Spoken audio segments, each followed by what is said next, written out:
Republican Congressman Paul Ryan of Wisconsin. Sir, good to have you back with us this morning. Hey, good morning, Erica. Thanks for having me. So I know that you have a hearing coming up later today on Medicare, and so this figures very well because Medicare and entitlement programs are now grabbing some of the headlines when it comes to these issues and this gap that we see between both sides when it comes to the debt ceiling and to the deficit. The president said he's willing to discuss, we're hearing, raising the Medicare eligibility age to 67. Not exactly popular with his party. But if there were changes like that, do you think that there could be a little bit more give for certain areas on the Republican side? Well, sure. I mean, we think that we need to get spending under control. Our position has been really simple. For every dollar of debt limit increase the president's asking for, we should cut more than $1 worth of spending, the whole goal being to get this debt under control. We have a debt crisis coming. It's hitting not just our country, but countries around the world. We want to get ahead of it. We don't want to be raising taxes in this kind of an economy. It's a really ugly economy. We have a huge tax increase scheduled to start hitting this economy in about a year and a half. We don't want to add to that burden. The hearing today is to highlight the fact that the president, with his health care law, has a new board of 15 bureaucrats that will start cutting Medicare in 2013. We think this will damage Medicare's services to seniors. It takes power away from Congress and gives it to the president's new board of advisors who can, without congressional assent, start cutting Medicare by 2013. And we think we ought to do more important Medicare structural reforms that go through Congress, not some unelected board of bureaucrats. More to the point, though, we got to get spending under control, because the debt right now is not just a threat to our children and grandchildren. It is a current threat to our economy today. It's putting a huge shadow over our economy today, making it harder for businesses to create jobs. Well, and to that point, if the goal is, in fact, to get debt under control, looking at some of the proposals here, we know Republicans are opposed to raising taxes. You reiterated that yourself this morning.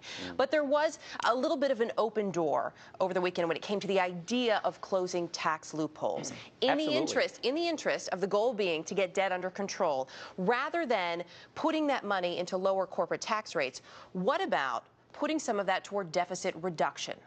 Well, because we don't want to raise, that means you're raising tax rates on job creators. So we have all along, our budget calls for getting rid of tax loopholes, especially corporate tax loopholes, in exchange for lowering tax rates. Here, the problem, Erica, we have right now with this economy, it's a global economy, is we are already taxing our job creators and our businesses more than our foreign competitors are taxing theirs. We don't want to go farther down that path. We want to make sure that America's job producers, our employers, are not put at a huge competitive disadvantage. And right now, they're paying higher tax rates. Although, as we have seen, a lot of companies are sitting on tax rates. Sir, a lot of companies sitting on a ton of money. You and I discussed this at the town hall here on CBS about a month ago, and they're still not hiring. So there is that issue. Let me ask you real quickly, though. We also discussed at the town hall that a lot of this has come down recently to politicking. How far are Republicans willing to go at potentially risking votes when it comes to the plan that you want to see passed? Would you give up votes for that? What's more important? Well, I already passed the plan, our budget. So we've already passed our budget. We've put our ideas on the table. We propose over $6 trillion in spending cuts over the next 10 years. We propose a plan that actually balances the budget, reforms the entire tax code by getting rid of all these loopholes to grow the economy, and pays off deficit. So we've put a plan out there and passed it.